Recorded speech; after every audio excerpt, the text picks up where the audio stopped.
Ons hemelse God en Vader, ons bid vir die volwassenes van Manenberg. Ons bid dat die manne en vroue in ons area die heiligheid van hul huweliksbelofte sal verstaan.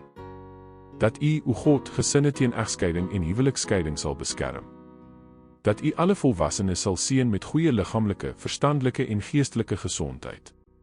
Dat U die mense van Manenberg teen dodelike siektes of siektes wat gestremdheid kan veroorsaak, sal beskerm.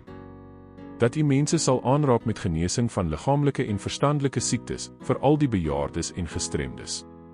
Dat mishandelde vroue innerlike genesing sal vind. Dat die bejaardes en die siekes 'n goeie nagrus sal hê. Dat mense na U sal draai vir geestelike genesing en vrede.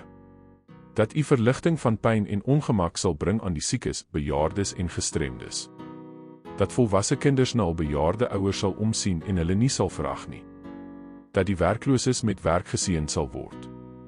Dat diegene wat reeds 'n werk het, beter werksgeleenthede, bevorderings en finansiële erkenning sal ontvang. Ons Vader, ons vra dat U werkers ook met ander vorme van inkomste sal seën, of met meer stabiele en gereelde inkomste. Dat dwelmgebruikers en potensiële dwelmgebruikers die nodige kennis en volle begrip van die gevare van dwelmgebruik, misbruik en verslawing sal verkry. Dat die mense wat verkeerde inligting oor die verskeie gevare van dwelms versprei, gestop sal word, veral gevare oor dagga, tik en mandrats. Dat alkoholgebruikers en potensiële alkoholgebruikers die nodige kennis en volle begrip van die gevare van alkoholgebruik, misbruik en verslawing sal verkry. Dat mense die belangrikheid sal verstaan om na hul liggame en verstand om te sien en daarvoor verantwoordelikheid sal neem.